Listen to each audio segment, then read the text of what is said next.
أعوذ بالله من الشيطان الرجيم. بسم الله الرحمن الرحيم.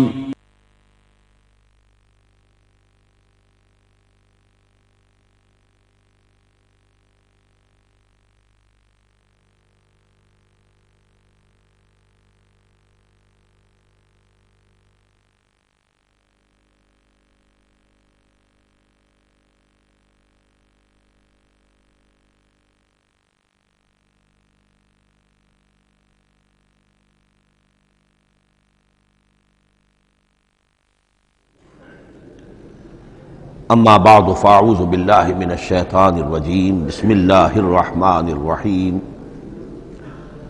حامیم والکتاب المبین انا جعلناہ قرآنا عربیا لعلکم تعقلون وقال تبارک وتعالی کما ورد فی سورۃ یوسف علیہ الصلاۃ والسلام الف لام را تلک آیات الکتاب المبین انا انزلناہ قرآنا عربیا لعلکم تعقلون وقال عز وجل كما ورد في سورة الزمر قرآنا عربیا غیر ذی عوج وقال جل وعلا كما ورد في اول سورة الكهف الحمد للہ الذی انزل على عبده الكتاب ولم يجعل له عوجا صدق اللہ العظیم رب اشرح لی صدری ویسر لی امری واحلل عقدۃ من لسانی یفقہوا قولی۔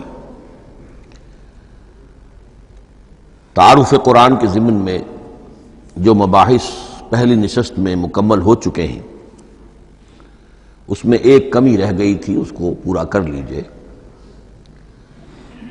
قرآن مجید کی دو آیات کے بارے میں یہ روایت موجود ہے صحیح مسلم میں حضرت عبداللہ ابن مسعود رضی اللہ تعالی عنہ سے کہ سورہ بقرہ کی آخری دو آیات حضور کو شب معراج میں عطا ہوئی ہیں، وہ زمین پر نازل نہیں ہوئیں بلکہ حضور نے آسمان پر پہنچ کر ان کو حاصل کیا ہے۔ یہ امت کے لیے شب معراج کے تحفے کے طور پر یہ دو آیتیں آمن الرسول بما انزل الیہ من ربہ والمؤمنون کل آمن باللہ وملائکتہ وکتبہ ورسلہ لا نفرق بین احد من رسلہ وقالوا سمعنا واطعنا غفرانک ربنا والیک المصیر۔ پھر آخری آیت جس میں طویل ترین دعا ہے۔ یہ دو آیات جو ہیں مستثنا کر لیجئے تو باقی جو ہے قرآن مجید وہ پھر پورا حجاز میں زمین پر نازل ہوا ہے محمد رسول اللہ صلی اللہ علیہ وسلم کے قلب مبارک پر۔ اب جو اگلی بحث ہے اس تعارف قرآن کے ضمن میں، قرآن کی زبان کون سی ہے؟ یہ سب جانتے ہیں عربی زبان ہے، لیکن کون سی عربی؟ عربی کوئی ایک نہیں ہے۔ جیسا کہ آپ کو معلوم ہے کہ ایک زبان ہوتی ہے پھر اس کے ڈائلیکٹس ہوتے ہیں۔ پنجابی زبان کے نہ معلوم کتنے ڈائلیکٹس ہیں، بنگلہ زبان کے نہ معلوم کتنے ڈائلیکٹس ہیں، پشتو کے کتنے ڈائلیکٹس ہیں۔ عربی زبان کے اس وقت پورے عالم عرب کے اعتبار سے تو دیکھیے تو ہر ملک کا جو ہے اپنا لہجہ ہے اور ان کے اپنے انداز ہے۔ تو خود نزول قرآن کے وقت بھی پورے جزیرہ نمائے عرب میں کوئی ایک زبان نہیں تھی، زبان ایک تھی لیکن اس کے لہجے مختلف تھے، الفاظ مختلف تھے۔ تو یہ جان لیجئے کہ قرآن نازل ہوا ہے حجاز کے بادیہ نشینوں کی زبان میں۔ وہ اصل عربی زبان حجازی قوم سمجھتی تھی، شہری زبان نہیں، دیہاتی زبان۔ یعنی کہ شہروں میں دوسرے ملکوں کے لوگ آتے جاتے رہتے تھے، خاص طور پر مکہ مکرمہ جو ہے وہ تو چونکہ ایک بہت بڑا تجارتی مرکز تھا۔ لإلاف قریش إلافهم رحلة الشتاء والصيف فَلْيَعْبُدُوا رَبَّ هَٰذَا الْبَيْتِ۔ ان کے قافلے جاتے تھے، آتے تھے، دوسرے تاجر بھی آتے تھے، تو ظاہر بات ہے کہ شہروں کے اندر تو پھر زبان جو ہے وہ مکسڈ ہو جاتی ہے، خالص نہیں رہتی۔ یہی وجہ ہے کہ قریش کے جو شریف گھرانے تھے، اونچے گھرانے تھے، وہ اپنے بچوں کو صحرا میں بھیج دیتے تھے کہ ان کی پرورش وہاں ہو، وہاں وہ خالص عربی زبان سیکھیں، ان کی زبان جو ہے پولیوٹڈ نہ ہو۔ تو بادیہ نشین حجاز کے، نجد کے نہیں، حجاز کے بادیہ نشین، ان کی زبان میں قرآن نازل ہوا ہے۔ یہ آیتیں اس سے پہلے بھی سامنے آ چکی ہیں سورہ زخرف کی، انا جعلناہ قرآنا عربیا لعلکم تعقلون، ہم نے اس اپنے کلام قدیم کو عربی زبان کا جامہ پہنایا ہے۔ انا انزلناہ قرآنا عربیا، یہ سورہ یوسف کی آیات، ہم نے اتارا ہے اسے قرآن عربی بنا کر، قرآنا عربیا لعلکم تعقلون۔ سورہ زمر میں قرآنا عربیا غیر ذی عوج، یہ عربی مبین میں ہے، صاف ستھری دھلی ہوئی عربی زبان جس میں کہیں کوئی ٹیڑھ نہیں ہے، کوئی ایچ پیچ نہیں ہے۔ اور یہی پھر سورہ کہف میں جو ایک ترانہ حمد اللہ نے ہمیں سکھایا ہے کہ میرے اس انعام عظیم پر میرا شکر ادا کیا کرو، تو کن الفاظ میں الحمدللہ الذی انزل علی عبدہ الکتاب ولم یجعل لہ عوجا۔ تو یہ عربی مبین جو ہے اگرچہ اصلاً ہے بادیہ نشین حجاز کے، البتہ یہ کہ عرب کے دوسرے قبائل کے بھی ان کی زبانوں کے بعض الفاظ اس میں آئے ہیں۔ اس سے آگے بڑھ کر یہ کہ بعض معرب الفاظ بھی ہیں، ہندی زبان کا کوئی لفظ اس نے عربی کا جامہ پہن لیا، فارسی زبان کا کوئی لفظ اس نے عربی کا جامہ پہن، وہ بھی قرآن میں بعض ہیں، استثناءات ہیں یہ۔ جیسے سنگ گل، یہ فارسی زبان کا لفظ ہے، سنگ گل، وہ سجیل بن کر قرآن مجید میں آ گیا ہے۔ حجارۃ من سجیل، یہ جو الم تر کیف فعل ربک باصحاب الفیل سورہ فیل میں ہے، سنگ گل کا سجیل بنا۔ اس طرح کے کچھ اور الفاظ بھی ہیں، لیکن یہ سمجھیے کہ ایکسیپشنز پروو دی رول، یہ استثناءات ہیں، قاعدہ اپنی جگہ پر قائم رہے گا کہ یہ حجاز کے بدوؤں بادیہ نشینوں کی جو زبان تھی اس میں قرآن نازل ہوا ہے۔ اس قرآن کے بارے میں، اس کی زبان کے بارے میں جو چند پہلو سامنے رہنے چاہیے، فصاحت اور بلاغت کی معراج، یہ میں بعد میں قرآن کے وجوہ اعجاز پر جب بحث کروں گا کہ یہ کس کس اعتبار سے معجزہ ہے، تو وہاں زیادہ تفصیل سے یہ بات آئے گی کہ عربی زبان کی فصاحت اور بلاغت کی معراج ہے۔ آپ کو معلوم ہے کہ آج بھی دنیا میں یہودی بھی ہیں جن کی مادری زبان عربی ہے، عیسائی بے شمار ہیں جن کی مادری زبان عربی ہے، ان کے ہاں بھی عربی ادب کی چوٹی کی کتاب جو پڑھائی جاتی ہے وہ قرآن ہے۔ یہ انہیں ماننا پڑتا ہے کہ عربی ادب کی جو آخری کتاب ہے، چوٹی کی کتاب ہے، وہ یہی ہے۔ یہودی بھی پڑھائیں گے، جیسے آپ انگریزی زبان پڑھنی ہے سمجھنی ہے تو شیکسپیئر کے بغیر آپ کیسے سمجھیں گے، وہ تو ایک سٹینڈرڈ ہے۔ اسی طریقے سے یوں سمجھیے کہ عربی زبان عربی ہونے کے اعتبار سے کلام اللہ ہونا اس پر ان کا ایمان نہیں ہے، لیکن یہ کہ عربی زبان کے اعتبار سے اس کی فصاحت اور بلاغت کا لوہا وہ مانتے ہیں۔ پھر اس میں ایک خاص ملکوتی غنا ہے، ڈیوائن میوزک، صوتی آہنگ ہے، عذوبت ہے، مٹھاس ہے۔ لاہور میں ایک صاحب ہیں جو پروفیسر ہیں فونیٹکس کے پنجاب یونیورسٹی میں، وہ کہتے ہیں میں ثابت کر سکتا ہوں کہ جتنے بھی آج دنیا میں اصول ہیں صوتی، یہ خود اپنی جگہ ایک بہت بڑی سائنس ہے، اس کے اعتبار سے میں ثابت کر سکتا ہوں کہ بلند ترین موسیقی قرآن مجید میں ہے، ملکوتی غنا۔ اسی لیے قرآن مجید کو اچھی سے اچھی آواز میں پڑھنے کی تاکید آئی ہے۔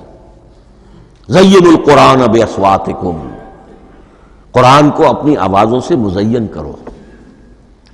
اسی طریقے سے من لم یتغن بالقرآن فلیس منا، جو قرآن مجید کو اچھی سے اچھے طریقے پر پڑھنے کی کوشش نہیں کرتا وہ ہم میں سے نہیں ہے۔ اسی طرح کے واقعات بھی ہوئے ہیں۔ حضرت ابو موسیٰ اشعری رضی اللہ تعالی عنہ، وہ بہت خوش الحان تھے، تو ایک روز حضور سفر رات کے وقت کہیں گشت پر تھے، جا رہے تھے ان کے مکان کے قریب سے، تو وہ اس وقت رات کی نماز میں قرآن پڑھ رہے تھے، تو حضور وہاں کافی دیر تک کھڑے ہو کر سنتے رہے۔ ظاہر بات ہے کہ اس وقت کے مکان کیا ہوتے تھے، ایک ایک حجرہ ہوتا تھا، یہ کوئی کئی کنال کی کوٹھیاں تو نہیں ہوتی تھی کہ کیا پتہ چلے ان کے اندر کیا ہو رہا ہے۔ وہ تو حضرت ابو بکر کے مکان کے پاس سے گزرتے تھے تو ان کی تلاوت سنتے تھے، حضرت عمر کے مکان کے قریب سے گزرے ان کی تلاوت سنی، حضرت عمر بلند آواز میں پڑھتے تھے، حضرت ابو بکر بڑی پست آواز میں پڑھتے تھے۔ حضور نے پوچھا کہ تم ایسا کیوں کرتے ہو؟ حضرت عمر نے کہا میں اس لیے کرتا ہوں، زور سے پڑھتا ہوں کہ شیطان بھاگ جائے۔ حضرت ابوبکر نے عرض کیا کہ میں اس لیے پڑھتا ہوں کہ جس کو میں سنا رہا ہوں وہ سنتا ہے، اس کو بلند آواز کی ضرورت نہیں۔ حضور نے کہا کہ ابوبکر تم ذرا اونچی کر لو آواز، اور عمر تم ذرا پست کر لو، ایوریج میں لے آؤ۔ تو بہرحال یہ معاملہ حضور کا صحابہ کے ساتھ ہوتا تھا۔ تو ابو موسیٰ اشعری رضی اللہ تعالی عنہ کی جب قرات آپ نے سنی تو اگلے روز جب ملاقات ہوئی فجر میں تو آپ نے تحسین فرمائی ان الفاظ میں، یا ابا موسیٰ انک قد اوتیت مزمارا من مزامیر آل داود، اے ابو موسیٰ تمہیں تو اللہ نے آل داود کے سازوں میں سے ایک ساز عطا کیا ہے، یعنی حضرت داود کے گلے میں جو ساز تھا خوش الحانی تھی، ان کی آواز نہایت خوبصورت تھی۔ تو اسی طریقے سے اب وہاں کوئی مزمار سے مراد وہ نہیں ہے آلات موسیقی نہیں، گلے میں جو اللہ تعالیٰ نے رکھا ہے۔ تو انک قد اوتیت مزمارا من مزامیر آل داود۔ ایک آخری بات یہ نوٹ کیجئے کہ قرآن مجید کا عظیم ترین احسان ہے عربی زبان پر۔ یہ یوں سمجھیے کہ ایک ستون کی طرح اس زبان کو ٹھہرا دیا ہے، اس کو سٹیبل کیا ہے قرآن مجید۔ آج بھی پوری دنیا میں جسے عرب کہتے ہیں فصیح زبان، لغہ فصحی، وہ ایک ہے، وہ قرآن ہی کی ہے۔ زبانیں بدلتی رہتی ہیں۔ اردو 300 سال پہلے کی دکن میں جب شروع ہوئی وہ آج آپ پڑھ بھی نہیں سکیں گے وہ کیا اردو تھی ولی دکنی کی، پھر وہ کیا کیا اس نے روپ بدلے ہیں، اب وہ اردو کس شکل میں ہے، فارسی کن کن شکلوں میں رہی ہے، مختلف انگریزی کتنی شکلیں بدل گئی ہیں، لیکن عربی قائم ہے۔ اس کے لیے جیسے کہ قرآن مجید میں آتا ہے کہ ہم نے پہاڑ زمین میں گاڑ دیے اس کو سٹیبلائز کرنے کے لیے، ان تمید بکم، تمہیں لے کر زمین ایک طرف کو جھک نہ جائے۔ تو جس طرح یہ پہاڑ جو ہیں سٹیبلائزنگ ایفیکٹ رکھتے ہیں اس زمین کے لیے، اسی طریقے سے قرآن سٹیبلائزر ہے عربی زبان کا۔ اس کے اندر جو ایک ٹھہراؤ اور جماؤ پیدا کیا ہے یہ قرآن مجید کا احسان عظیم ہے۔ تعارف قرآن کے ضمن میں اگلی گفتگو، قرآن کے اسماء و صفات۔ عربوں کا ایک خاص ذوق تھا، اور ظاہر بات ہے کہ اللہ تعالیٰ نے جب قرآن نازل کیا ہے تو عربوں کے ذوق کو بھی مد نظر رکھا ہے۔ ان کا ذوق کیا تھا؟ جس چیز سے انہیں محبت ہوتی تھی اس کے وہ بہت سے نام رکھتے تھے۔ گھوڑے کے لیے ہزاروں لفظ مل جائیں گے آپ کو، شیر کے لیے 5000 الفاظ مل جائیں، تلوار کے لیے 5000 الفاظ مل جائیں، یعنی اس شے کی جو بھی صفت ہے اس صفت کے اعتبار سے ایک نام، کوئی اور صفت ہے اس صفت کو ایک اور نام۔ تو وہ صفاتی نام، اب جیسا کہ آپ کو معلوم ہے اللہ کے 99 نام صفاتی تو ہے نا، اللہ کی ایک صفت دوسری صفت اسی کے اعتبار سے اس کے نام ہیں۔ قرآن مجید کے اسماء علامہ جلال الدین سیوطی رحمۃ اللہ علیہ نے 55 شمار کیے، لیکن وہ بھی مکمل نہیں ہے لسٹ، اس لیے کہ اس میں ایک اہم نام برہان یہ شامل نہیں ہے۔ ان میں سے جو اہم اسماء ہے وہ میں آپ کو سنا دیتا۔ القرآن، جس پر گفتگو بعد میں ہوگی، اس لیے کہ سب سے زیادہ ایک رائے یہ ہے کہ یہ تو اس میں جامد ہے، اس میں علم ہے قرآن کے لیے، پراپر ناؤن ہے۔ الکتاب، الذکر، الہدی، النور، الفرقان، کلام اللہ، الوحی، روحا من امرنا۔ پھر اس کی صفات کے اعتبار سے الکریم، الحکیم، العظیم، المجید، المبین، رحمہ، العلی، بصائر، بشرا، بشیر، نذیر، عزیز، قرآن العزیز، بلاغ، بیان، احسن القصص، احسن الحدیث، موعظہ، شفاء، مبارک، مہیمن، قیم، مثانیہ، متشابہ۔ یہ میں نے آپ کو 23 نام بتائے ہیں، لیکن یہ کہ علامہ جلال الدین سیوطی نے 55 گنوائے۔ لیکن جو بحث دلچسپ ہے وہ یہ ہے کہ جو اس کے لیے لفظ القرآن ہے، اس کے معنی کیا ہیں اور یہ کس مصدر سے، کس مادے سے یہ لفظ بنا ہے؟ ایک رائے تو یہ ہے کہ یہ اس میں جامد ہے، یہ مشتق نہیں ہے، کسی مادے سے نکلا ہوا نہیں ہے۔ اور یہ بھی آپ نوٹ کر لیجئے، اللہ کے اسماء میں سے بھی ایک نام کو سمجھا جاتا ہے، وہ مشتق نہیں ہے، اس میں جامد ہے، اس میں علم ہے، اور وہ ہے اللہ۔ باقی سارے نام صفاتی ہیں، ایک نام، اس لیے اس میں ذات کہتے ہیں اس کو، اس میں ذات۔ لیکن یہ رائے متفق علیہ نہیں ہے، یہ کچھ لوگوں کی رائے ہے۔ ایک رائے یہ بھی ہے کہ یہ بھی اس میں علم نہیں ہے، یہ بھی مشتق ہے الہ سے۔ جیسے حکیم، یہ صفت ہے، الحکیم یہ اللہ کا نام ہو گیا۔ الہ ایک معبود، الالہ معبود برحق، الالہ وہ اللہ بن گیا، ایک رائے یہ۔ لیکن یہی اسی طریقے سے نوٹ کیجئے کہ قرآن مجید کے بارے میں بھی ایک رائے یہ کہ القرآن اس میں علم ہے، پراپر ناؤن ہے، یہ جامد ہے، یہ مشتق نہیں ہے، کسی اور مادے سے نکلا نہیں۔ لیکن جو اکثریت کی رائے ہے، جس پر تقریباً اجماع ہے، وہ یہ ہے کہ نہیں، یہ اس میں جامد نہیں، اس میں مشتق ہے۔ لیکن پھر دو رائے ہیں کہ مادہ کیا ہے۔ ایک قرن، قاف را نون، اور ایک قرا، قاف را حمزہ، یہ دو مختلف مادوں کے بارے میں رائے ہے کہ قرآن ان سے نکلا ہے۔ قرن کہتے ہیں کسی چیز کا قریب ہو جانا، جڑ جانا، مل جانا۔ یہ حج کی جو تین شکلیں ہیں، حج تمتع ہے، حج قران ہے، اور حج افراد ہے۔ قران کیا ہے؟ ایک ہی احرام میں عمرہ بھی اور حج بھی دونوں کو جمع کر لیا جائے تو یہ حج قران ہے۔ اسی سے قران الصادین کا لفظ استعمال ہوتا ہے۔ قرینہ اور قرائن جو ہے اسی سے الفاظ۔ امام فرا کی رائے یہ ہے کہ قرن سے یہ قرآن بنا ہے، اس لیے کہ اس میں بھی اللہ تعالیٰ کی آیات جمع ہو گئی۔ اسی طرح قرأ، قاف را اور حمزہ، اس قرات کا مصدر بھی بن جاتا ہے، جیسے رجحان، را جیم ہے، رجح سے رجحان۔ غفران، غفرانک ربنا، پروردگار ہم تیری مغفرت کے خواستگار ہیں۔ اسی طرح قرآن قرأ سے بنا ہے۔ مفعول جو ہے وہ مصدر کے معنی میں آ جاتا ہے، یعنی پڑھی جانے والی شے۔ اور ایک قرأ آتا ہے عربی زبان میں، قرأت الماء فی الحوض، میں نے پانی جمع کر لیا حوض کے اندر۔ بارش ہوئی، میں نے کچھ پانی حوض میں جمع کر لیا، قرأت الماء فی الحوض۔ اسی سے قریہ کا لفظ بنا، قریہ بستی کو کہتے ہیں جہاں لوگ جمع ہو کر رہتے ہیں، قریہ۔ تو اس معنی میں یہ قرآن جو ہے یہ جمع ہے اللہ تعالیٰ کی اسماء صفات اور اللہ کی ذات جو ہے اور اس کی آیات کا جامع ہے۔ یہ ہے لفظ قرآن کی بحث۔ اگلی بحث اور بڑی اہم ہے اور دلچسپ ہے، قرآن کا اسلوب کلام کس کیٹیگری میں فال کرتا ہے؟ قرآن کیا ہے؟ ایک شے کی تو سختی سے نفی کی اللہ نے، یہ شعر نہیں ہے۔ وما علمناہ الشعر وما ينبغی لہ، سورہ یاسین۔ ہم نے شعر تو انہیں سکھایا ہی نہیں، محمد الرسول اللہ کو صلی اللہ علیہ وسلم، اور وہ شعر ان کے شایان شان بھی نہیں ہے۔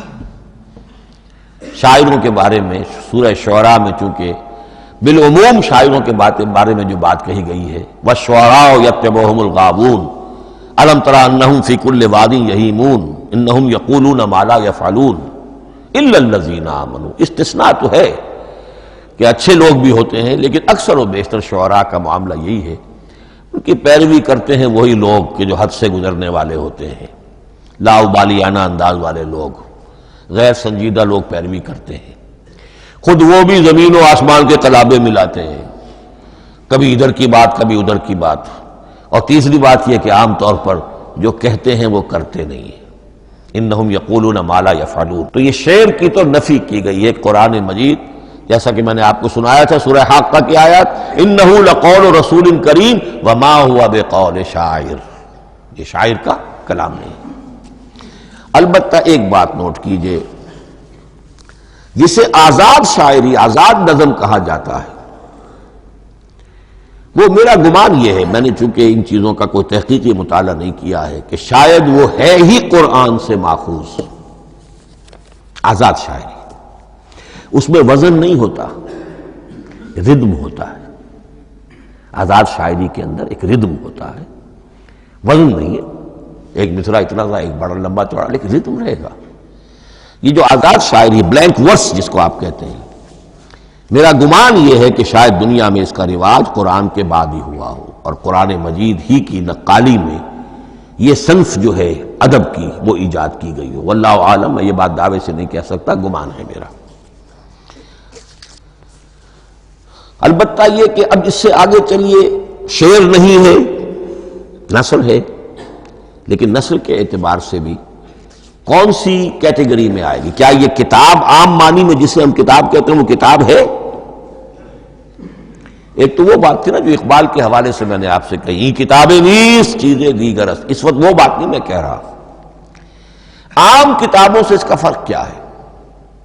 ایک کتاب ہوتی ہے، اس میں ہر چیپٹر میں ایک بحث مکمل ہو جاتی ہے، اگلے چیپٹر میں پھر لوٹا کر آپ پہلے چیپٹر کی کوئی بات نہیں کریں گے، پھر وہ بات آگے چلے گی، ابواب ہوں گے، ابواب میں مضمون کے مطابق مضمون آگے بڑھتا چلا جائے گا۔ کتاب کا یہ لازمی وصف ہے۔ قرآن مجید اس معنی میں کتاب نہیں ہے، اس میں قصہ آدم و ابلیس 7 جگہ آ رہا ہے، بار بار آ رہا ہے، سورہ بقرہ میں، سورہ اعراف میں، سورہ حجر میں، سورہ بنی اسرائیل میں، سورہ کہف میں، پھر سورہ طٰہٰ میں، چلتے جائیے، سورہ صاد میں حضرت موسیٰ علیہ السلام کا قصہ کتنی مرتبہ آ رہا ہے۔ تو قرآن مجید اس کتاب کی کیٹیگری، اس کی ڈیفینیشن پر پورا نہیں اترتا۔ دنیا میں جو کتاب کا معیار ہے، عام اس کا جو اسلوب ہے، اس کی جو ڈیفینیشن ہے، ایک شکل ہوتی ہے مجموعہ مقالات، وہ بھی نہیں ہے، اس میں ہر مقالہ اپنی جگہ پر ایک مکمل شے ہوتی ہے، لیکن یہ کہ وہ دوسرے مقالات سے تو مختلف ہوگی، یہ مجموعہ مقالات بھی نہیں۔ اس کا اسلوب جو ہے وہ خطبے کا ہے، اوریشن، اور یہ کہا جا سکتا ہے it's a collection of divine orations. یہ اللہ تعالی کے خطبات کا مجموعہ ہے۔ مختلف اوقات میں خطبے نازل ہوتے تھے حضور پر صلی اللہ علیہ وسلم، اور یہ بھی جان لیجئے کہ عرب میں ادب کی 2 ہی صنفیں تھیں جو معروف تھی، یا شعر یا خطبہ، یا خطیب ہوتے تھے بڑے شعرا بیان خطیب، اور یا شاعر ہوتے تھے۔ تو یہ جب شعر کے اسلوب پر نہیں تھا تو خطابت کا اسلوب ہے جو اللہ نے اختیار فرمایا، اور ہر موقع پر، ہر مرحلے پر جو خطبہ اس وقت کے حالات کی مناسبت سے نازل ہوا وہ ایک صورت ہے۔ تو یہ ہے کلیکشن آف ڈیوائن اوریشنز، یہ اللہ تعالی کے مجموعہ خطبات الہیہ اسے کہا جا سکتا ہے، لیکن اس سے جو چند نتیجے نکلتے ہیں وہ نوٹ کرنے ضروری ہے۔ خطبے میں مخاطب اور مخاطب کے مابین ایک ریپور ضروری ہے۔ اگر کوئی مصنف بیٹا کتاب لکھ رہا ہے، اس کے سامنے کوئی سامع نہیں ہوتے، وہ تو اپنی مگن میں جو بھی خیال ہے اپنے دل میں وہ لکھ رہا ہے۔ خطبے میں سامنے ہوتے، اگر ان کے درمیان ریپورٹ نہ رہے، ہم آہنگی نہ رہے، تو پھر وہ خطبہ غیر مؤثر ہو جائے گا، لوگ جو ہیں ان کو اونگ آنے لگے گی، وہ متوجہ ہی نہیں رہیں گے۔ تو ایک ریپورٹ مخاطب اور مخاطب ان کے درمیان۔ دوسرے یہ کہ خطبہ کا ایک وصف لازمی یہ ہوتا ہے کہ ایک واقعاتی پس منظر ہوتا ہے پیچھے موجود۔ اب کوئی شخص ہے سیاسی تقریر کر رہا ہے، ایک خاص پس منظر موجود ہے، اس میں وہ ان چیزوں کی طرف حوالے دیتا چلا جائے گا، صرف وہ تفصیلات بیان نہیں کرے گا، اس لیے کہ وہ لوگوں کو معلوم ہے آج کے دور کا ایک واقعہ ہے، لوگوں کے علم میں ہے، لیکن کتاب میں آپ لکھیں گے تو پھر وہ پورا واقعہ بھی بیان کرنا پڑے گا آپ کو کہ یہ کب ہوا، کیسے ہوا، جس کا میں حوالہ دے رہا ہوں۔ لیکن خطبے کے اندر پس منظر جو ہے وہ موجود ہے، اور اس کے حوالے سے صرف جو اشارات اس کی طرف ہو جائیں گے۔ نمبر 3 یہ ہے کہ خطبے میں تحویل خطاب بہت ہوتا ہے۔ تحویل خطاب سے کیا مراد ہے؟ ابھی خطیب آپ سے بات کر رہا ہے، آپ سے مخاطب ہے، اور کسی وقت وہ فلاں کو جو یہاں موجود بھی نہیں ہے وہ نواز شریف صاحب کو خطاب کرنا شروع کر دے گا. بھائی نواز شریف تو یہاں نہیں ہے، لیکن خطاب انداز وہ تو تقریر مقرر ہے، سیاسی تقریر کر رہا ہے، نواز شریف کو چیلنج کر رہا ہے. نواز شریف یہ کر دو گے تو ہم یہ کر دیں گے، اور نواز شریف یہ تم غلط کر رہے ہو، یا بے نظیر تمہارا یہ معاملہ. ہاں بے نظیر تو وہاں موجود نہیں. صدر ایوب صاحب کو جو بھی گالیاں دی جاتی تھی تقریروں کے اندر، وہ خود تو وہاں موجود نہیں ہوتے تھے. تو اس میں تحویل خطاب نوٹ کرنا پڑتا. ابھی کس سے بات ہو رہی تھی، ابھی کس سے بات ہو رہی تھی. قرآن مجید میں آپ دیکھیں گے ایک آیت میں حضور سے خطاب ہے، اگلی آیت میں کفار سے خطاب ہے، اس سے اگلی آیت میں اہل ایمان سے خطاب ہے. تو تحویل خطاب جو ہوتا ہے اس کے حوالے سے نوٹ کرنا پڑتا ہے کہ اس وقت اس آیت کا جو رخ ہے کدھر ہے، اس میں کس کو خطاب کیا جا رہا ہے. چوتھی بات یہ ہے کہ خطبے میں صرف عقل سے اپیل نہیں کی جاتی، جذبات سے بھی اپیل ہوتی ہے. اسی لیے خطابی انداز کہلاتا ہے. خطابی انداز میں لوگوں کے جذبات سے بھی اپیل کی جاتی ہے. جبکہ آپ ایک مقالہ لکھ رہے ہوں گے اس میں جذبات کی بات نہیں آئے گی. ٹھنڈی ٹھنڈی عقلی باتیں، منطقی باتیں، دلیل صغرا کبرا جوڑیے، نتیجہ نکالیے، وہ لوگوں کے سامنے رکھیے، تصنیف ہے. لیکن خطبے کے اندر صرف عقل نہیں، جذبات سے بھی اپیل ہوتی ہے. اب یہ سارے اوصاف میں جو بیان کر رہا ہوں یہ سب قرآن مجید میں بتمام و کمال بدرجہ اتم موجود ہیں. اور آخری بات یہ کہ خطبے میں، اور یہ کہ یہ چیز مشترک ہے غزل میں بھی اور قصیدے میں بھی اور خطبے میں بھی، اس کا اول و آخر بہت جامع اور مؤثر ہونا چاہیے.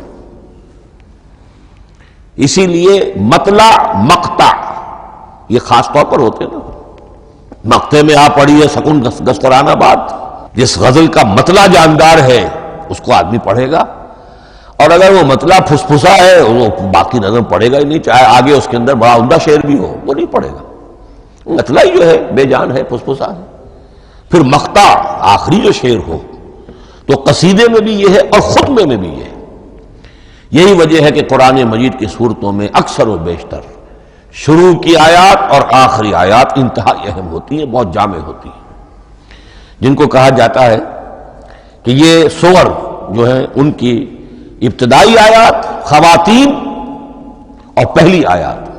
اب سورہ بقرہ کی آیات شروع کی، پھر آخری جو ابھی میں نے آپ کو سنائی، یہی آل عمران کا معاملہ ہے، کس شان کے ساتھ وہ اٹھ رہی ہے.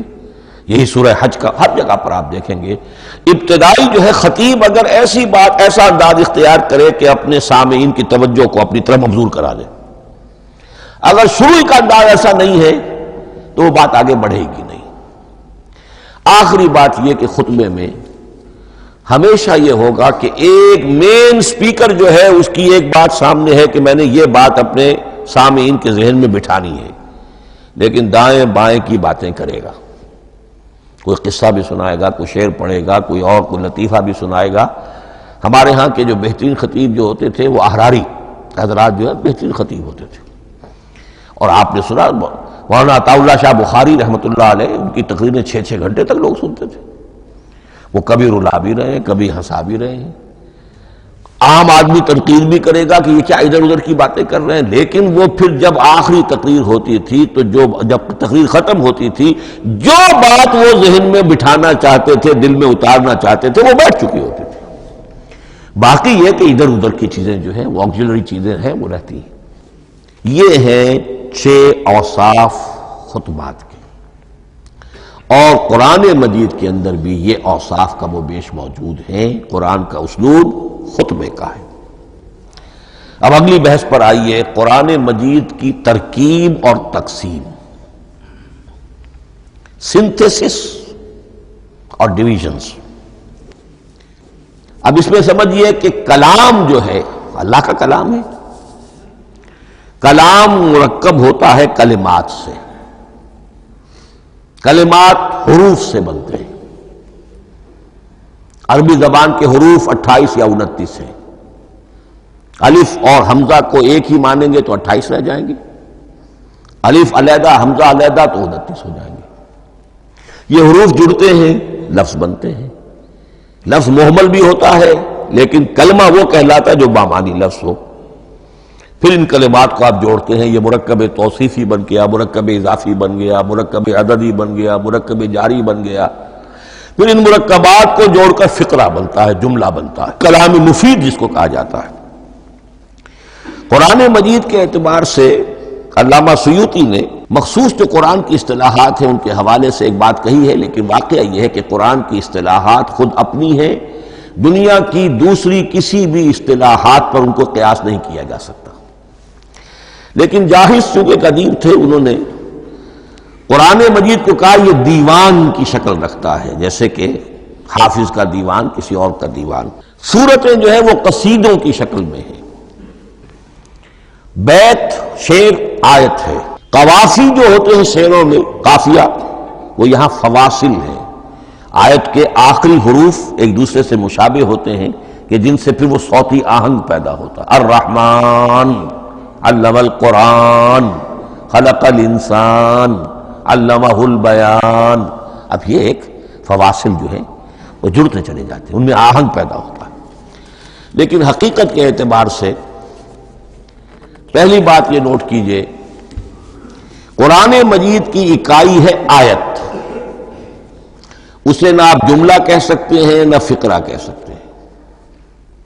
انگریزی میں ہمارا چونکہ بائبل کے لیے بھی جب ورس کا لفظ آ جاتا ہے تو انگریزی تراجم میں، انگریزی تحریروں میں، مقالوں میں ورس قرآن مجید کی آیت کے لیے لفظ آ جاتا ہے، ورس نمبر فلاں، بالکل غلط ہے۔ قرآن کی آیت یہ اس کا اپنی اصطلاح ہے، اپنا مفہوم ہے۔ لغوی مفہوم کیا ہے؟ نشانی، آیت نشانی۔ قرآن کی ہر آیت اللہ کے علم اور حکمت کی نشانی ہے۔ اب قرآن کی آیتیں نوٹ کیجئے، صرف حروف پر بھی مشتمل ہے، الف لام میم حروف مقطعات اور آیت بن گئی۔ وہ مرکبات ناقصہ پر بھی مشتمل ہے، والعصر مرکب جاری ہے، حرف جار، آیت ہو گئی۔ پورے جملے پر بھی مشتمل ہے، ان الانسان لفی خسر، ایک جملہ ہے، اور 10 جملوں پر بھی مشتمل ہے۔ اللہ لا الہ الا ھو الحی القیوم لا تاخذہ سنۃ ولا نوم لہ ما فی السماوات وما فی الارض الی آخر الآیہ۔ آیت الکرسی کا انالیسس کیجئے، 10 جملے موجود ہیں اس میں۔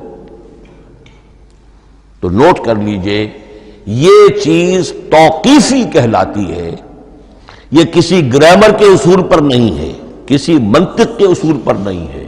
آیات قرآنیہ کی تعیین توقیفی ہے، یعنی حضور کے بتانے پر موقوف ہے۔ حضور نے بتایا والعصر، یہ آیت ہو گئی، آیت ہو گئی، ہم آیت مانیں گے۔ الف لام میم آیت ہو گئی۔ قاف حرف ایک ہے، یہ آیت نہیں ہے۔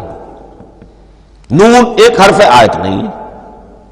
قاف والقرآن المجید ایک آیت بنی، نون والقلم وما یسطرون ایک آیت بنی۔ تو اس طریقے سے اس کو کہتے ہیں توقیفی، موقوف علیہ ہے حضور کے بتانے پر۔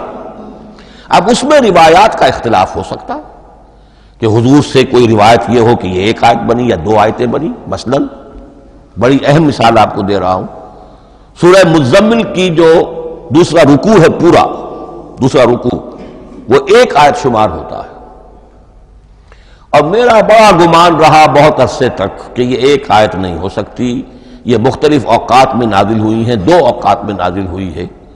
اور یہ مجھے قول مل گیا علامہ سیوطی کے ہاں، حضرت عبداللہ ابن عباس رضی اللہ تعالی عنہما کا قول کہ یہ 2 آیتیں ہیں، 1 نہیں۔ لیکن یہ کہ یہ ہوگا موقوف روایت پر، میں کوئی نہیں ہوں جو اسے قرار دے سکوں۔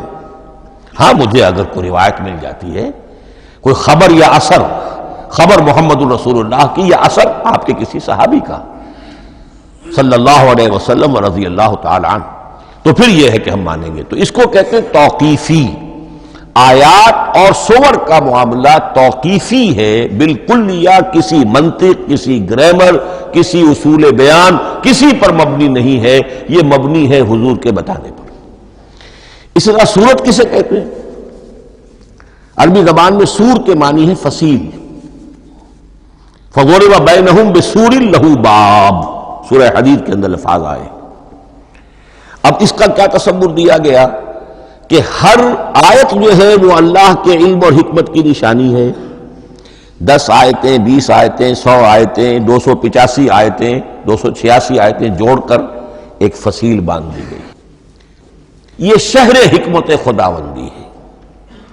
ایک نظم ہوتا ہے، جیسے آپ شہر کا ٹاؤن پلاننگ آج کا تو بہت بڑا فن ہے، بڑی اسپیشلائزیشن ہے. شہر کو پلان کرنا، اس کے اندر کیا کچھ ہونا چاہیے، کس طرح سے ہونا چاہیے. تو یہ سورت جو ہے یہ ایک یونٹ ہے قرآن مجید کی، اور اس کا جو لفظی معنی ہے فصیل، گویا کہ اس نے گھیرے میں لیا ہوا ہے ایک شہر معنی کو، علم و حکمت کے ایک شہر کے گرد یہ فصیل جو ہے پوری ہوئی ہے. اب اس میں نوٹ کر لیجئے جہاں تک، اچھا جیسے آیتیں چھوٹی بھی ہیں بڑی بھی ہیں، والعصر بھی آیت ہے، اور الف لام میم بھی آیت ہے، اور جیسا کہ میں نے عرض کیا آیت الکرسی بھی آیت ہے. اس طرح سورتیں چھوٹی بھی ہیں بڑی بھی ہیں. سورۃ العصر 3 آیتیں، سورۃ الکوثر 3 آیتیں، سورۃ النصر 3 آیتیں. 3 ہی سورتیں 3 آیتوں پر مشتمل ہیں. 3 سے کم پر کوئی نہیں، 2 آیات کی کوئی صورت نہیں ہے. لیکن آگے آپ چلتے جائیے، اس کی بڑی سے بڑی تعداد سورہ بقرہ جو ہے سب سے بڑی ہے. تو آیت اور سورت کے علاوہ دور صحابہ میں صرف ایک لفظ اور تھا قرآن کی تقسیم کے ضمن میں، اور وہ تھا منزل یا حزب. منزل یا حزب 7 منزلوں میں یا 7 احزاب میں قرآن کو تقسیم کیا گیا، تاکہ جو شخص قرآن مجید ایک ہفتے میں ختم کرنا چاہے، ہر شب میں، اکثر و بیشتر وہ لوگ رات کو ہی رات کی نماز میں قرآن پڑھتے تھے، ایک منزل پڑھ لے تو ہفتے میں پورا قرآن ختم ہو جائے گا. یہ حزب بھی ہے اور منزل بھی ہے. اور یہ چونکہ دور صحابہ میں تھا، یقیناً حضور نے بتایا ہوگا، اس میں آپ کو عجیب حسن نظر آئے گا. اس میں یہ نہیں کیا گیا کہ بالکل برابر برابر ساتھ کر دو بھائی، چاہے صورتیں ٹوٹ جائیں. صورتوں کی فصیل کوئی نہیں ٹوٹتی، اس میں صورتیں مکمل جو کہ تو آئیں گی. اور پھر یہ کہ عجیب بات ہے کہ سورہ فاتحہ کو اگر ایک طرف رکھ دیں، وہ قرآن کے دیباچے کی حیثیت رکھتی ہے. تو پہلی منزل میں 3 صورتیں، دوسری میں 5 صورتیں، تیسری میں 7، چوتھی میں 9، پانچویں میں 11، چھٹی میں 13، اور 7ویں میں 65. یہ ہے کہ جو ان صورتوں کی ایک بڑی، جیسے کہ ایک سیڑھی چڑھ رہی ہے، اور تقریباً مساوی ہو جاتے ہیں. کوئی 4.25 پارے ہے، کوئی 4.5 پارے ہے، کوئی 4.25 پارے، اس طریقے سے ہے، تقریباً مساوی. لیکن آرٹیفیشل ایکویلٹی پیدا کرنے کے لیے، مصنوعی مساوات پیدا کرنے کے لیے صورتوں کی فصیلوں کو نہیں توڑا گیا. اس سے آگے چل کر جو پاروں کی تقسیم ہے وہ بہت بعد کی بات ہے، 30 پارے، اور اس میں آپ کو یہ ساری قباحتیں نظر آئیں گی. اس میں صورتوں کی فصیلیں توڑی گئی ہیں. سورہ ہجر ایک آیت ادھر ہے، باقی ساری صورت جو ہے اگلے پارے میں فصیلیں توڑ دی گئی. معلوم ہوتا ہے کسی شخص کے پاس جو قرآن تھا مصحف، اس نے صفحے گنے، 7 سے 30 سے تقسیم کیا، اور برابر صفحوں کے اندر وہ پارے بنا دیے. لیکن بہرحال دور صحابہ میں پاروں کا کوئی ذکر نہیں تھا. یہ بات کی بات ہے، دور صحابہ میں آیت، سورت اور حزب. اسی طریقے سے طویل سورتوں کو جو رکوعوں میں تقسیم کیا گیا، یہ بھی بات کی بات ہے. لیکن یہ جو تقسیم کیا گیا ہے سورتوں کو رکوعوں کی شکل میں، 35 سورتیں تو قرآن کی ایسی ہیں چھوٹی ہیں جو ایک ایک ہی رکوع پر مشتمل ہے. آخری پارے کی 37 صورتیں ہیں. پہلی 2 کی جو 2 رکوع ہے، باقی سب کے سب جو ہے وہ ایک ہی رکوع شمار ہوتا ہے. لیکن رکوع کیوں کیے گئے؟ لمبی صورتوں میں سے اگر کچھ حصہ پڑھنا ہے نماز میں، سورہ بقرہ پوری تو نہیں پڑھ سکتے آپ ایک رکعت کے اندر، تو اس کا وہ حصہ پڑھا جائے جس میں ایک مضمون پورا ہو جائے، مضمون نہ ٹوٹے، تاکہ وہاں پر رکوع کرے آدمی کہ جہاں پر کہ وہ مضمون ایک اعتبار سے مکمل ہو گیا. تو رکوع سے رکعت ہے، رکوع ہے، اس رکعت کے اندر ایک حصہ اتنا پڑھا جائے تاکہ مضمون جو ہے وہ خوبصورت رہے اور اس کا سلسلہ برقرار رہے. یہ تقسیم بھی اگرچہ بہت ہی ایک بدنام شخص ہے ہماری تاریخ کا، حجاج ابن یوسف، یہ اس کی ہوئی تقسیم ہے، یا اس نے کرائی ہے، بہرحال اس کی طرف منسوب ہے. اور یہ بات ماننی پڑتی ہے کہ بڑے گہرے غور و فکر سے تقسیم کی گئی ہے، الل ٹپ نہیں ہے، بلکہ اس کے لیے واقعتاً غور کر کے جہاں وہ مضمون ختم ہوتا ہے، کہیں کہیں آپ اختلاف کر سکتے ہیں اور آپ کو حق حاصل ہے، اس لیے کہ یہ چیزیں توقیفی نہیں ہیں، یہ حضور کی بتائی ہوئی نہیں ہے، نہ رکوعوں کی تفصیل۔ اب سعودی عرب میں جو قرآن مجید چھپ رہا ہے ان میں حزب ہو گئے ہیں، یعنی ہر پارے کو پارے برقرار رکھ کر 8 حزب بنا دیے انہوں نے، 4 حزب بنا دیے اور پھر نصف حزب کر کے 8 حصے کر دیے۔ تو یہ چیزیں جو ہمارے ہاں رکوع تو پاروں سے ادھر ادھر ہو جاتے ہیں، پارا بدل گیا رکوع وہی چل رہا ہے، اس لیے کہ رکوع میں مضمون کو پیش نظر رکھا گیا ہے، جبکہ پارے میں مضمون کو نہیں سامنے رکھا گیا۔ تو رکوع کا معاملہ جو ہے چاہے وہ حجاج بن یوسف ہی نے کیا ہے، لیکن یہ کہ بہرحال وہ بہت صحیح ہے، اکثر و بیشتر، کہیں کہیں آپ اس سے اختلاف کر سکتے ہیں۔ تو یہ تو اس کا ہم نے آپ کے سامنے رکھا سنتھیسس۔ اب اگلا موضوع ہے ترتیب و تدوین کیسے ہوئی۔ ان علینا جمعہ و قرآن، ہمارے ذمے ہے اس کو جمع بھی کرنا اور پڑھوانا بھی، اور پڑھوانے میں ترتیب آ جائے گی لازماً۔ لیکن یہ کہ ایک بات تو اس میں بالکل متفق علیہ ہے جس میں کسی شک و شبے کی گنجائش نہیں، قرآن کی ترتیب نزولی اور تھی، ترتیب مصحف اور ہے۔ ترتیب مصحف میں سورہ فاتحہ کے بعد سورہ بقرہ ہے، سورہ بقرہ نازل ہوئی ہے مدنی دور میں جا کر، پھر سورہ آل عمران ہے وہ بھی مدنی ہے، سورہ نساء ہے وہ مدنی ہے، سورہ مائدہ ہے وہ مدنی، پھر آئی ہے سورہ انفال اور سورہ توبہ۔ یہ سورہ انفال تو مدنی نہیں، سورہ انعام اور سورہ اعراف یہ ہے کہ جو مکیات ہیں، یہ کہ بھی مکی دور کی بھی آخری زمانے کی ہے۔ ابتدائی جو مکی صورتیں وہ سب سے آخری حصے میں ہے، 29واں پارہ اور 30واں پارہ۔ تو ترتیب نزولی اور تھی، ترتیب مصحف اور ہے، اس میں تو کسی شک و شبے کی گنجائش نہیں۔ لیکن ہمارے ہاں اہل تشیع نے اس چیز کو بہت اچھالا ہے۔ ان میں سے بعض گروہ ایسے ہیں جن کا کہنا یہ ہے کہ اصل قرآن جو ہے وہ ترتیب نزولی کے مطابق تھا، یہ ترتیب تو عثمان نے کر دی رضی اللہ تعالی عنہ۔ حضرت علی کے پاس اصل قرآن جو ترتیب نزولی کے مطابق تھا موجود تھا، اور اب بھی ان کے خیال میں جو ان کے امام غائب جو ہیں چھپے ہوئے ہیں غار میں، تو ان کے پاس وہ نسخہ اصل حضرت علی والا موجود ہے، اور جب وہ ظاہر ہوں گے تو اصل قرآن لے کر آئیں گے۔ یہ سارے شیعوں کا قول نہیں ہے، لیکن یہ کہ ان میں بہت سے لوگ ہیں کہ جو ان باتوں کو مانتے ہیں۔ جہاں تک اس بات کا تعلق ہے کہ حضرت علی نے ترتیب نزولی پر کوئی مصحف جمع کیا ہو، اس میں کوئی اشکال نہیں ہے، اس لیے کہ علمی طور پر یہ ایک بڑی عمدہ ایکسرسائز بنتی ہے۔ ایک زمانے میں میں بہت کوشش کرتا رہا ترتیب نزولی سے، اس لیے کہ ترتیب نزولی سے سیرت نبوی اخذ ہوتی ہے، پہلے کیا نازل ہوا، پھر کیا نازل ہوا، پھر کیا نازل ہوا۔ در حقیقت اگر آپ ترتیب نزولی سے قرآن مرتب کر دیں تو وہ سورۃ النبی بن جائے گی۔ تو اس کو سمجھنے کے لیے ایک زمانے میں نے بڑی محنت کی ہے، لیکن ایک تو یہ کہ وہ یقین سے وہ باتیں ملتی نہیں ہیں، بعض روایات ہیں، لیکن یہ کہ پھر بھی آپ یقین سے نہیں کہہ سکتے۔ اکثر و بیشتر قرآن مجید میں لکھا بھی ہوتا ہے، ترتیب کے موٹی موٹی چیزیں معلوم ہے نزولی ترتیب کی، لیکن یہ ہے کہ یقین کسی بات پر نہیں۔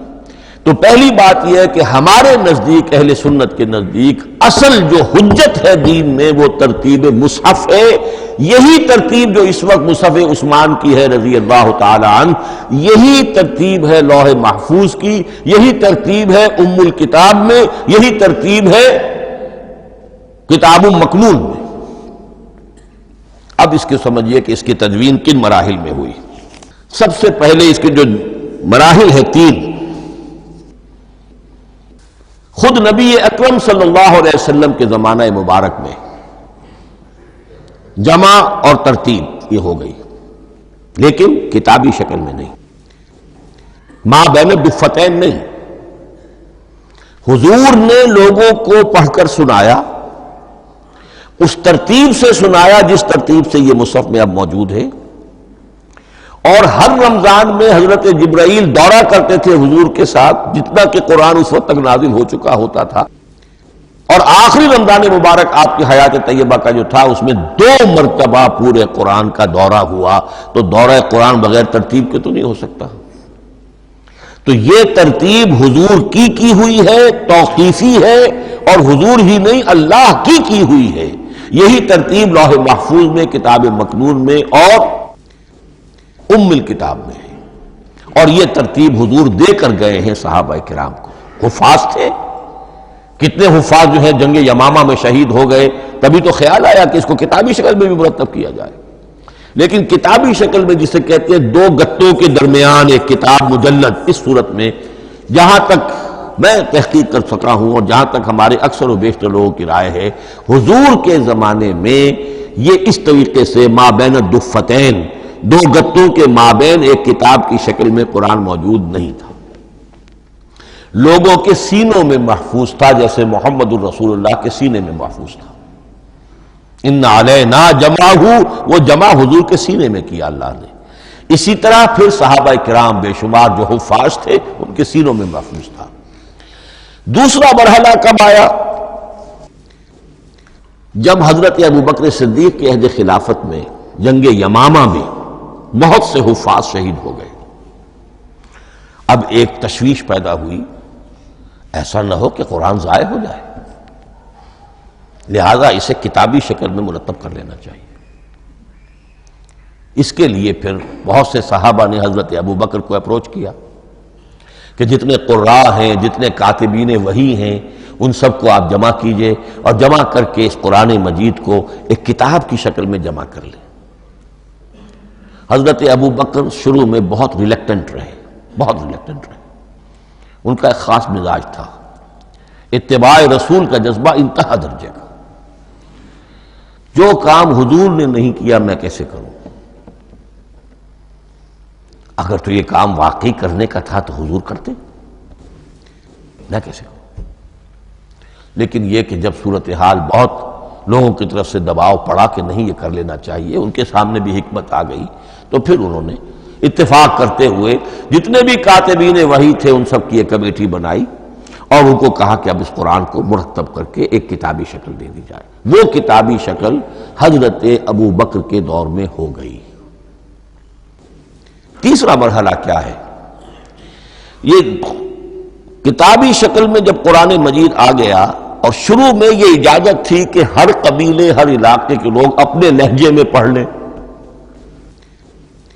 اب پنجابی ہمارا مسلمان جو ہے وہ چاقو کو کاچو کہے گا تو وہ لکھے ہوئے کو بھی چاقو کو کاچو پڑھ کے نکلے جائے گا۔ تو مختلف لہجوں میں ہونے سے وہ ان کا جو ہے قرآن مجید بدل رہا تھا، کوئی کسی طرح پڑھ رہا ہے، کوئی کس طرح پڑھ رہا ہے۔ اب اس کی تشویش ہوئی حضرت عثمان کے زمانے میں، جب دور بہت پھیل گیا، اسلام کا دائرہ، دارالاسلام کی وسعت بہت ہو گئی کہ اس طرح اگر یہ لوگ پڑھیں گے اور اپنے اپنے لہجے کی وجہ سے اب اس لہجے میں شکل بدل بھی جاتی ہے لفظ کی۔ کاچو کو کاف الف چے واو لکھنا شروع کر دیں گے پھر کہ کاچو سنا ہم نے، تو چاقو تو سنا ہی نہیں۔ تو ایک لفظ ہے چاقو لکھ رہا ہے اور ایک کاچو لکھ رہا ہے، تو چاقو اور کاچو میں فرق ہو گیا۔ لہذا اس وقت پھر جو کام کیا گیا وہ یہ کہ ایک ہی رسم تحریر، رسم کتابت، رسم الخط میں قرآن مجید کے نسخے تیار کیے گئے۔ اصل میں ایک بہت بڑا مغالطہ ہو جاتا ہے ہمارے جمعوں کے خطبوں میں، حضرت عثمان رضی اللہ تعالیٰ عنہ کے نام نامی کے ساتھ وہ قوافی جو ہیں ان کی مناسبت سے جامع آیات القرآن عثمان ابن عفان رضی اللہ تعالیٰ عنہ، غالب علی کل غالب علی ابن ابی طالب رضی اللہ تعالیٰ۔ اب یہ جو جوڑتے ہیں قافیے، تو حضرت عثمان کے نام کے ساتھ یہ قافیہ جوڑ دیا، اس سے لوگوں کو مغالطہ بھی ہوا اور دشمنوں نے ایکسپلائٹ کیا کہ اس کا مطلب یہ ہے کہ قرآن تو جمع ہوا ہے حضرت عثمان کے زمانے میں، اور حضرت عثمان کے زمانے میں اور حضور کے زمانے میں کم و بیش 15 سال کا فصل تو ہو چکا، گویا کہ قرآن مرتب ہی ہوا ہے حضور کے انتقال کے 15 برس بعد۔ پھر حضرت عثمان کی شخصیت کو خاص طور پر جو سبائی فتنہ اٹھا تھا اس نے ایک ڈسپیوٹڈ پرسنالٹی بنا کے رکھ دیا ہے، نہیں معاذ اللہ، کوئی شک نہیں، لیکن یہ کہ ایک فتنہ اٹھا، فتنۃ الکبریٰ، اور حضرت عثمان رضی اللہ تعالیٰ عنہ کو انہوں نے بدنام کیا، لہذا اس کے نام سے اور بٹا لگ گیا، یہ مصحف عثمان ہے۔ یہ ہے اصل میں وہ حماقتیں کہ جو ہوئی ہیں ہم سے، یہ قافیے ملانے کی وجہ سے، حالانکہ حضرت عثمان کی شان جو ہے وہ در حقیقت جامع آیات القرآن نہیں ہے، جامع الامت علی رسم واحد، پوری امت کو ایک رسم الخط پر جمع کرنے والی شخصیت حضرت عثمان کی ہے۔ مثلا اب دیکھیے مالک یوم الدین کس طرح لکھیں گے؟ میم لام اور کاف، میم الف اور لام اور کاف لکھیں گے آپ، یہ غلط ہو جائے گا۔ میم پر کھڑا زبر ہوگا اور اس کو مالک پڑھیں گے، میم پر اگر کھڑا زبر نہیں ہے پڑھا زبر ہے تو ملک پڑھیں گے، اور قراتوں میں یہ دونوں موجود ہے، ملک یوم الدین بھی ہے اور مالک یوم الدین بھی ہے۔ اگر آپ نے میم الف لکھ دیا ایک قرات نکل گئی، اب وہ اس میں آ ہی نہیں سکتی، وہ تو مالک ہی پڑھا جائے گا۔ یہ زیر زبر بھی جو لگے ہیں قرآن مجید میں، یہ بھی حجاج بن یوسف کے زمانے میں لگے، اس سے پہلے نہیں تھے۔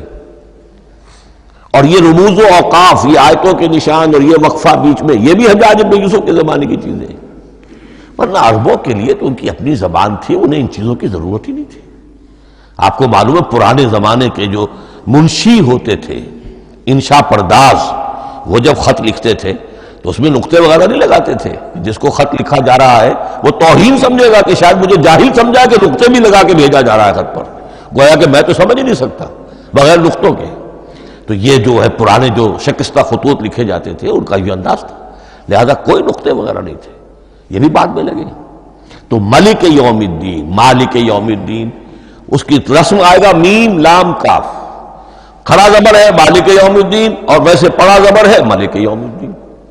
یہ رسم الخط ہے جس پر کہ حضرت عثمان رضی اللہ تعالی عنہ نے پوری امت کو جمع کر دیا، اور اس کے نسخے تیار کرا کے، مختلف روایات میں آتا ہے 5 یا 7 نسخے تھے، ایک مدینہ منورہ میں رکھا اپنے پاس، اور اسی پر ان کے خون کے دھبے بھی ہیں، اور وہ نسخہ قرآن مجید کا اب استنبول کے اندر ہے، توپ کاپی کا جو عجائب خانہ ہے، عجائب گھر ہے، جس میں جہاں نوادرات کے ساتھ ساتھ حضور کے بھی کچھ تبرکات اور جمع ہیں، وہاں وہ نسخہ موجود ہے۔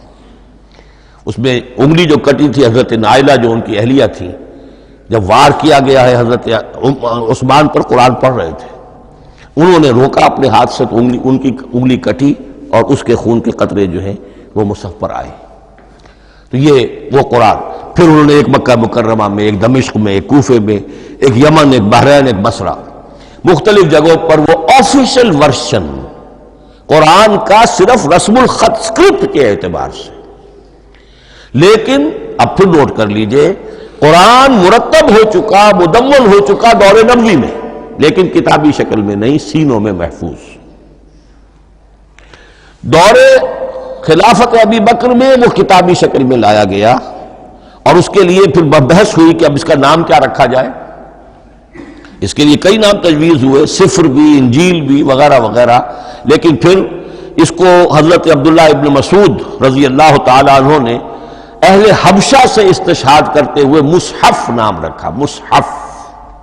یہ مصحف بن گیا حضرت ابو بکر کے زمانے میں، لیکن مصحف کی قرات کے جو فرق ہو رہے تھے تو وہ لکھنے کے اندر بھی فرق آنا شروع ہو گیا، اس کو دور کیا حضرت عثمان نے، اس کا آفیشل ورشن تیار کروایا، ایک رسم الخط پر پوری امت کو جمع کر دیا، باقی جو نسخے تھے انہیں آپ نے پھر ضائع کر دیا، تاکہ کوئی اور یہ نہ رہے کہ اب یہ بھی ایک تھا پرانا نسخہ نکل آیا، اس میں تو یہ لفظ اس طرح لکھا ہوا ہے۔ تو جامع الامت علی رسم واحد، ایک ہی رسم الخط پر پوری امت کو جمع کرنے والی شخصیت وہ حضرت عثمان کی ہے رضی اللہ تعالی عنہ۔